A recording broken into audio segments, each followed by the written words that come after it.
నమస్తే, welcome to whistle. 1947 August 14 అర్ధరాత్రి గడియారం 12 కొట్టింది. బ్రిటిష్ సామ్రాజ్యపు సంఖ్యలు తెగిపోయాయి. 200 ఏళ్ల బానిసత్వం నుంచి ఒక దేశం స్వేచ్ఛా వాయువు పీల్చుకుంది. అప్పుడు భారత తొలి ప్రధాని జవహర్లాల్ నెహ్రూ దేశం ముందు నిలబడి ఒక చారిత్రక వాక్యం చెప్పారు. At the stroke of the midnight hour, when the world sleeps, India will awake to life and freedom. ప్రపంచం నిద్రిస్తున్న వేళ భారతీయుల జీవితం కోసం, స్వేచ్ఛ కోసం మేల్కొంటుంది అన్నారు. కానీ పండిట్ నెహ్రూ మాట్లాడింది కేవలం బ్రిటిష్ వాళ్ళు వెళ్ళిపోవడం గురించి కాదు. పేదరికం పోవాలి, అజ్ఞానం పోవాలి, అసమానతలు పోవాలి, ప్రతి భారతీయుడి కన్నీరు తుడవాలి. అదే స్వతంత్ర భారతానికి ఆయన పెట్టిన అసలు లక్ష్యం. ఇప్పుడు 79 ఏళ్ల తరువాత విజిల్ అడుగుతున్న ప్రశ్న ఒక్కటే: దేశానికి స్వతంత్రం వచ్చింది, కానీ నెహ్రూ కలలుగన్న భారతం వచ్చిందా? 1947లో మనం విధితో చేసుకున్న ఆ ఒప్పందం, ట్రస్ట్ విత్ డెస్టినీ, 79 ఏళ్ల తరువాత ఎంతవరకు నెరవేరింది? ఇదే ఈరోజు విజిల్ స్వతంత్ర దినోత్సవ ప్రత్యేక కథనం.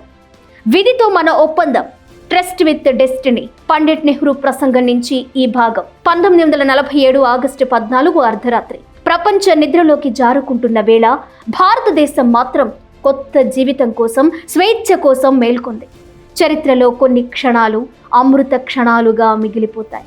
పాత ప్రపంచం నుంచి కొత్త ప్రపంచంలోకి అడుగుపెట్టే క్షణాలు. ఒక యుగం ముగిసి మరో యుగం ప్రారంభమయ్యే క్షణాలు. దీర్ఘకాలంగా అణచివేయబడిన ఒక జాతి ఆత్మ తన గొంతుకును తిరిగి వినిపించే క్షణాలు. అలాంటి క్షణమే భారత స్వాతంత్ర్యం. ఎన్నో సంవత్సరాల క్రితం మనం విధితో ఒక ఒప్పందం చేసుకున్నాం. ఇప్పుడు ఆ ఒప్పందాన్ని నెరవేర్చాల్సిన సమయం వచ్చింది. స్వాతంత్ర్యం వచ్చింది, కానీ స్వాతంత్ర్యం అంటే కేవలం విదేశీ పాలకుడు వెళ్ళిపోవడం కాదు.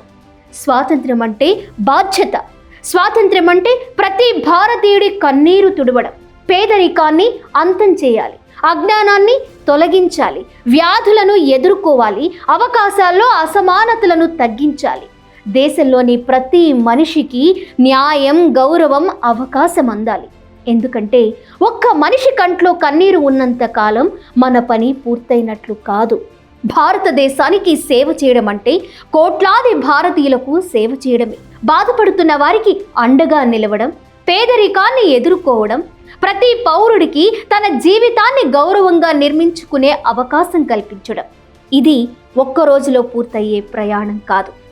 కానీ మన కలలను నిజం చేసే వరకు మన ప్రయాణం ఆగకూడదు. 1947లో నెహ్రూ ఒక కలను దేశం ముందుంచారు. పేదరికం లేని భారత్, అసమానతలు లేని భారత్, ప్రతి కన్నీటిని తుడిచే భారత్. 79 సంవత్సరాల స్వతంత్ర భారతంలో నెహ్రూ కళ ఎంతవరకు నిజమైంది? బ్రిటిష్ పాలన నుంచి విముక్తి పొందాం, కానీ పేదరికం నుంచి పూర్తిగా విముక్తి పొందామా? అవినీతి నుంచి విముక్తి పొందామా? అసమానతల నుంచి విముక్తి పొందామా? అధికార దుర్వినియోగం నుంచి విముక్తి పొందామా? ఒక సామాన్యుడికి న్యాయం కోసం ఇప్పటికీ పోరాడాల్సి వస్తే, ఒక రైతు తన హక్కు కోసం ఇప్పటికీ రోడ్డెక్కాల్సి వస్తే, ఒక పేదవాడి కన్నీరు ఇప్పటికీ తుడవబడకపోతే, నెహ్రూ చెప్పిన ఆ ట్రస్ట్ విత్ డెస్టినీ ఇంకా పూర్తిగా నెరవేరలేదనే కదా అర్థం. స్వాతంత్ర్యం మనకు వారసత్వంగా వచ్చింది.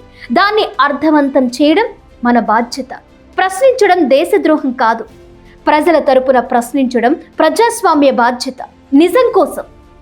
స్వాతంత్ర్యం అంటే ఒకరోజు జెండా ఎగురవేయడం మాత్రమే కాదు, ప్రతిరోజు ఆ జెండా విలువలను కాపాడడం.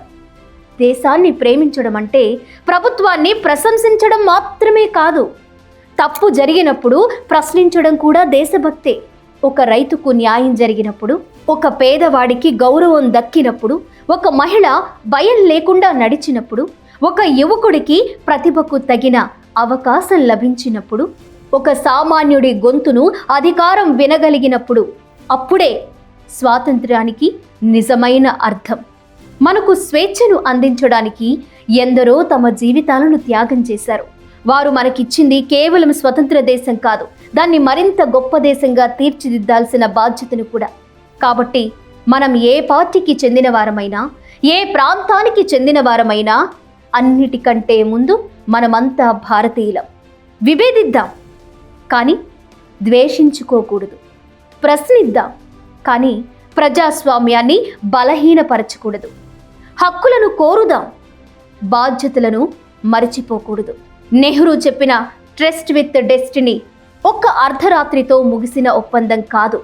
ప్రతి తరము నెరవేర్చాల్సిన భారతదేశపు నిరంతర వాగ్దానం. ఆ వాగ్దానాన్ని నిలబెట్టుకుందాం, స్వేచ్ఛను కాపాడుకుందాం, ప్రజాస్వామ్యాన్ని బలోపేతం చేద్దాం, నిజం వైపు నిలబడదాం. నిజం కోసం, ప్రజల కోసం రాజీ లేని గొంతుకుగా విజిల్. ప్రతి భారతీయుడికి స్వాతంత్ర దినోత్సవ శుభాకాంక్షలు. జై హింద్.